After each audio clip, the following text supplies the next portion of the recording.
Hello friends, welcome to Byju's government exam preparation.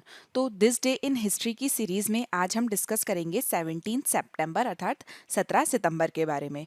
तो ये जो दिस डे इन हिस्ट्री हम डेली डिस्कस करते हैं, इसमें हम रोज क्या जो दिन है उस दिन क्या इतिहास से संबंधित घटनाएं हुई हैं उसके बारे में चर्चा करते हैं।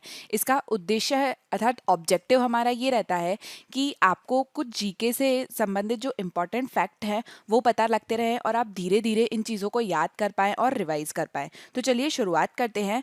आज क्या हम चर्चा करेंगे हिस्ट्री ऑफ 17 सितंबर अर्थात 17 सितंबर के इतिहास के बारे में। तो आज का हमारा सबसे पहला पॉइंट है 1598 को लेकर। तो 1598 में आज के दिन क्या हुआ था, sailors from the Netherland discovered Mauritius. तो मॉरिशियस जो कि एक आइलैंड कंट्री है उसको नीदरलैंड के सेलर्स जो हैं उनने डिस्कवर किया था। तो पहले क्या था, कई जो कंट्रीज़ हैं उनके बारे में पता ही नहीं था, क्योंकि पहले जो ट्रैवल है वो इतना इजी नहीं होता था और कहीं जो आइलैंड नेशंस हैं उनके बारे में किसी को पता ही नहीं था। तो इस तरीके से मॉरिशस जो कि एक आइलैंड नेशन है उसके बारे में नीदरलैंड के एक सेलर थे, वो यहाँ पर सेलिंग कर रहे थे, तब उन्हें इसके बारे में पता लगा। तो यहाँ पर हम मॉरिशस के बारे में अगर चर्चा करें तो मॉरिशस यहाँ हम देख रहे हैं कि ये एक इंडियन ओशन में उपस्थित एक आइलैंड कंपनी है। अब ये इंडियन ओशन में है तो ये कौन से कॉन्टिनेंट में आती है, ये आती है अफ्रीका कॉन्टिनेंट के अंतर्गत। इसके अलावा इसकी अगर हम कैपिटल की बात करें तो इसकी कैपिटल है पोर्ट लुइस। अब जो मॉरिशस है वो इम्पॉर्टेंट इसलिए है क्योंकि यहाँ पर हम देख रहे हैं कि जो मॉरिशस है एक आइलैंड कंट्री है, मतलब चारों तरफ जो है इसके समुद्र है और ये एक बहुत ही छोटा देश है। तो अभी जब क्लाइमेट चेंज बढ़ रहा है, ग्लोबल वार्मिंग बढ़ रही है, तो इस समय हम देख रहे हैं कि जो ग्लेशियर्स हैं वो पिघल रहे हैं और उस समय क्या हो रहा है कि जो ओशंस में जो समुद्र में पानी है वो बढ़ रहा है। तो इसको लेकर मॉरिशियस में ज़्यादातर टूरिज्म इंडस्ट्रीज़ है। तो यहाँ पर लोग जो है सिर्फ घूमने के लिए जाते हैं और यहाँ पर क्या खतरा बढ़ रहा है, धीरे धीरे ये जो देश है ये डूबता जा रहा है। तो इसलिए जब क्लाइमेट चेंज बढ़ रहा है तो भले से इंडिया, यूएस, चीन, ये जो बड़े बड़े देश हैं इनको खतरा होने से पहले ये जो छोटी छोटी कंट्रीज़ हैं जो कि काफ़ी गरीब हैं उनको सबसे ज़्यादा इस क्लाइमेट चेंज का खतरा है और इनके डूबने की जो है वो सबसे पहले संभावनाएं हैं। तो यहाँ पर हमने मॉरिशस जो है उसके बारे में बात की। मॉरिशस की अगर हम करेंसी की बात करें तो मॉरिशस में जो करेंसी अर्थात मुद्रा चलती है वो है मॉरिशियन रुपी। इसके बाद में हमारा नेक्स्ट पॉइंट है 1915 में क्या हुआ था, birth of India's famous painter मकबूल फिदा हुसैन। तो एमएफ हुसैन जो है उनका नाम आपने कई बार सुना होगा। ये एक बहुत ही फेमस पेंटर थे जो कि इंडियन थे। इसके साथ ही इनके साथ में थोड़ी जो कंट्रोवर्सी है वो भी जुड़ी हुई है। तो यहाँ पर हम एमएफ हुसैन जो है उनके बारे में थोड़ा सा डिटेल में बात करेंगे क्योंकि ये इंडिया के एक बहुत ही फेमस पेंटर थे जिनका नाम जो है पैब्लो का नाम आपने सुना होगा, जो कि विश्व के एक प्रसिद्ध पेंटर है, उनके साथ में लिया जाता है। तो इन्हें भारत में जो पद्मश्री अवार्ड है उससे सम्मानित किया था भारत सरकार ने अर्थात गवर्नमेंट ऑफ इंडिया ने 1955 में। तो 1955 में इन्हें मिला था पद्मश्री। उसके बाद में 1967 में इन्होंने अपनी एक खुद की मूवी बनाई थी, इनकी फर्स्ट फिल्म थी जो थी through the eyes of painter. तो इस तरीके से अगर आपसे ये पूछा जाता है कि through the eyes of painter जो है वो किससे संबंधित मूवी है तो वो एमएफ हुसैन के द्वारा बनाई गई पहली मूवी है। इसके बाद एमएफ हुसैन के द्वारा और भी कई मूवीज़ बनाई गई थी लेकिन ये उनकी पहली मूवी थी। फिर 1971 में जो एमएफ हुसैन है उनको एक स्पेशल इनविटेशन मिला था, कहाँ का, साओ पॉलो बाइनियल का। तो ये जो इनविटेशन मिला था इसमें जो मैंने अभी आपको बताया था पैब्लो पिकासो जो कि बहुत ही फेमस पेंटर है, उन्हें भी इसका इनविटेशन मिला था और उसके साथ में एमएफ हुसैन को यहाँ का इनविटेशन मिला था। तो ये एक बहुत बड़ी बात है एक भारतीय पेंटर के लिए। इसके बाद में 1973 में इन्हें पद्म भूषण अवार्ड से भी सम्मानित किया था भारत सरकार ने। इसके अलावा ये 1986 में राज्यसभा के जो मेंबर हैं वो भी नॉमिनेट हुए थे। तो आपको पता होगा कि जो राज्यसभा है उसमें कुल 12 नॉमिनेटेड मेंबर होते हैं और ये जो 12 नॉमिनेटेड मेंबर हैं ये आर्ट की फील्ड से या फिर लिटरेचर की फील्ड से या इस तरीके की जो फेमस अन्य फील्ड होती है वहाँ से नॉमिनेटेड होते हैं, ये इलेक्टेड नहीं होते हैं। तो इस तरीके से राज्यसभा के एक नॉमिनेटेड मेंबर के रूप में ये जो एमएफ हुसैन है इन्हें नॉमिनेट किया गया था। इसके बाद में 1991 में एमएफ हुसैन को पद्म विभूषण अवार्ड से भी सम्मानित किया गया था। तो याद रखिएगा कि इन्हें पद्मश्री भी मिला हुआ है, पद्म भूषण भी मिला हुआ है और पद्म विभूषण भी मिला हुआ है। लेकिन इन सब अवार्ड्स के बाद में क्या हुआ कि इनके द्वारा कुछ कंट्रोवर्शियल पेंटिंग बनाई गई थी, जिसको लेकर ये बोला जा रहा था that he is hurting sentiment of people. तो वो पेंटिंग क्या थी?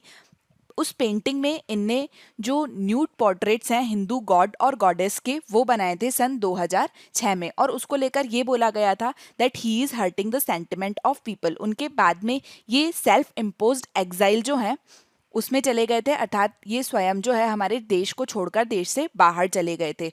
और वर्ष 2011 में जब इनकी मौत हुई तब तक ये देश के बाहर ही रहे। इन्हें वर्ष 2010 में कतर, जो कि एक कंट्री है, वहाँ की सिटीजनशिप मिल चुकी थी। और जब इनकी मृत्यु हुई उस समय की जो उनकी लाइफ थी, तब ये दुबई और लंदन जो है वहाँ पर अपनी ज़िंदगी जी रहे थे। इसके अलावा यहाँ पर एक बहुत इम्पॉर्टेंट पॉइंट है कि 2008 में उनकी जो पेंटिंग सेल हुई थी एक ऑक्शन में, उस समय जो एम.एफ. हुसैन है वो बेस्ट पेड पेंटर बन गए थे इंडिया के। और इनकी जो एक पेंटिंग है वो सेल हुई थी लगभग 1.6 मिलियन डॉलर में, और सबसे ज़्यादा पैसा कमाने वाली जो इनकी वो पेंटिंग है वो बन गई थी।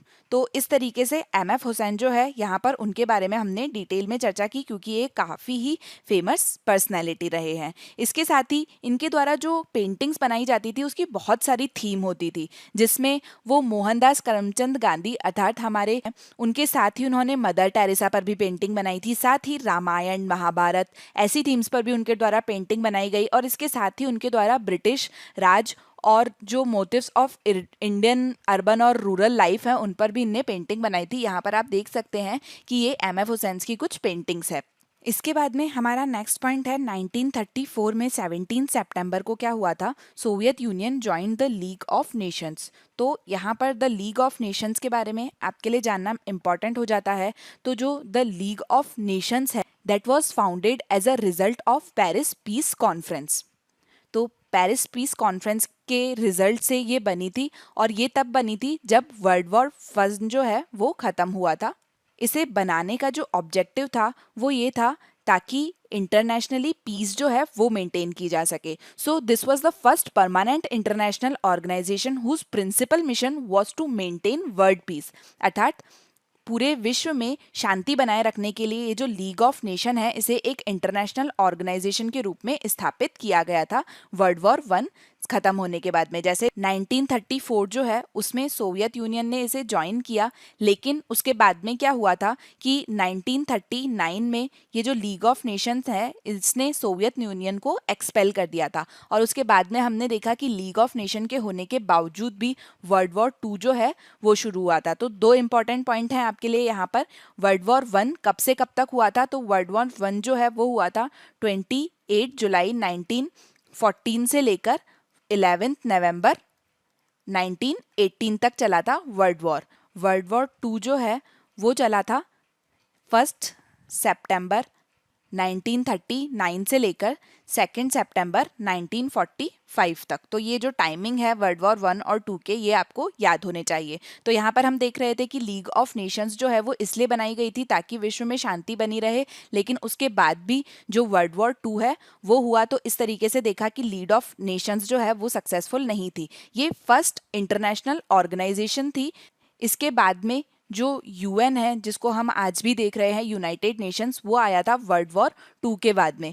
यूनाइटेड नेशन स्टैब्लिश हुआ था 1945 में, ये आपको पता होगा, ये आपको पहले भी बताया गया है। और ये सेकंड मल्टीपर्पस इंटरनेशनल ऑर्गेनाइजेशन थी 20th सेंचुरी की लीग ऑफ नेशंस के बाद में। तो जो लीग ऑफ नेशंस है उसे चाइल्ड ऑफ वॉर भी बोला जाता है, क्योंकि ये जो वॉर्स हुए थे उसके बाद में बनाया गया है। तो इस तरीके से यहाँ पे हमने लीग ऑफ नेशन और जो यूनाइटेड नेशन की स्थापना है उसके बारे में चर्चा करी। इसके बाद में हमारा नेक्स्ट पॉइंट है कि 1941 में 17 सितंबर को न्यूजीलैंड की जो लेबर पार्टी है उन्होंने डेथ पेनल्टी को अबॉलिश कर दिया था, अर्थात जो मृत्युदंड दिया जाता है। तो अब देखिए यहाँ पर न्यूजीलैंड जो है वहाँ पर मृत्युदंड अर्थात डेथ पेनल्टी जो है वो अबॉलिश हो चुकी है। लेकिन वहीं पे अगर हम भारत की बात करें, हम इंडिया की बात करें, तो इंडिया में हमको पता है कि जो डेथ पेनल्टी है, जो कैपिटल पनिशमेंट है, जिसमें हम देखते हैं कि आरोपी को फांसी दी जाती है, वो आज भी मौजूद है। और अभी तक विश्व भर में केवल ऐसी 58 कंट्रीज है जहां पर ये जो मृत्युदंड है वो आज भी दिया जाता है। और इसमें कई बहुत ज़्यादा पॉपुलर नेशंस जो हैं वो भी हैं, जैसे इंडिया है जहां पर अभी भी मृत्युदंड दिया जाता है। इसके बाद में चीन ऐसी कंट्री है जहां पर अभी भी मृत्युदंड जो है वो दिया जाता है। साथ ही इंडोनेशिया में अभी भी मृत्युदंड दिया जाता है। इसके साथ ही यूएसए एक ऐसी कंट्री है जहां पर अभी भी मृत्युदंड दिया जाता है। और ये काफ़ी बड़े नेशंस हैं, काफ़ी पॉपुलर नेशन है जहां पर अभी भी जो मृत्यु दंड है, जो डेथ पेनल्टी है वो दी जाती है। इसके बाद में 1947 में यूएस का डिपार्टमेंट ऑफ डिफेंस जो है वो स्टैब्लिश हुआ था, अर्थात अमेरिका के रक्षा विभाग की स्थापना हुई थी। इसके बाद में हम नेक्स्ट पॉइंट की तरफ चलते हैं। तो नेक्स्ट पॉइंट है 1950 में क्या हुआ था, 17 सितंबर को birth of India's current prime minister Narendra Modi, मतलब आज हमारे जो करंट प्राइम मिनिस्टर हैं नरेंद्र मोदी, उनका जन्म हुआ था। तो यहाँ पर हम नरेंद्र मोदी के बारे में कुछ इम्पॉर्टेंट जो रिकॉर्ड है वो देखेंगे। तो नरेंद्र मोदी जो हमारे प्राइम मिनिस्टर हैं, उनने हाल ही में एक रिकॉर्ड बनाया है, and now he has become the 4th longest serving prime minister in the history of India.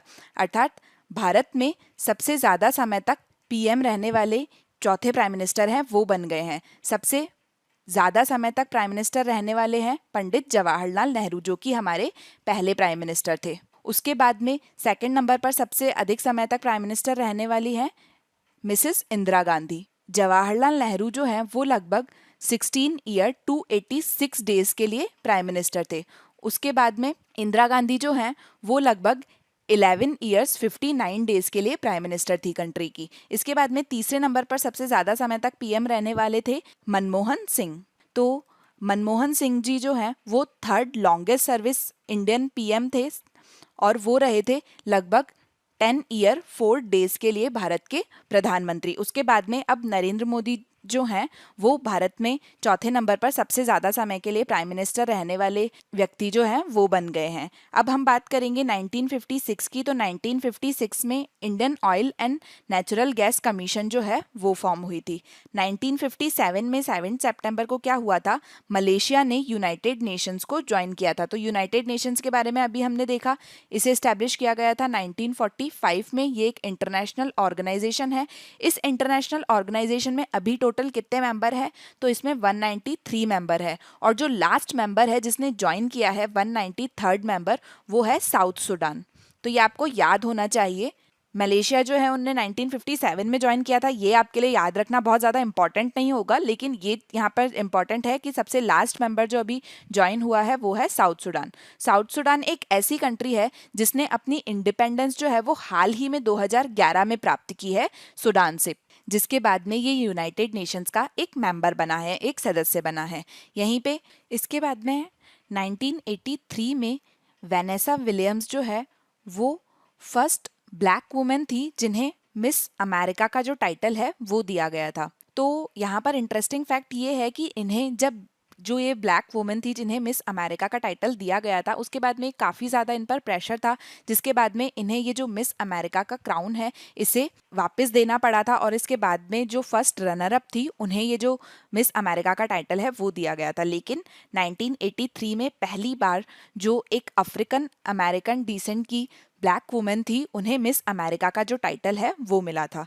इसके बाद में नेक्स्ट पॉइंट है 2017 का। तो 2017 में 17 सितंबर को क्या हुआ था, जो पीवी सिंधु है वो फर्स्ट इंडियन शल्टर बनी थी to win BWF Korean open super series. तो यहाँ पर जो पीवी सिंधु है ये एक बैडमिंटन प्लेयर है। तो अगर आपसे पूछा जाता है कि पीवी सिंधु कौन से स्पोर्ट्स से रिलेटेड है, तो आपको पता होना चाहिए कि ये बैडमिंटन प्लेयर है। इनके नाम कई रिकॉर्ड हैं जो 2016 में समर ओलंपिक हुए थे।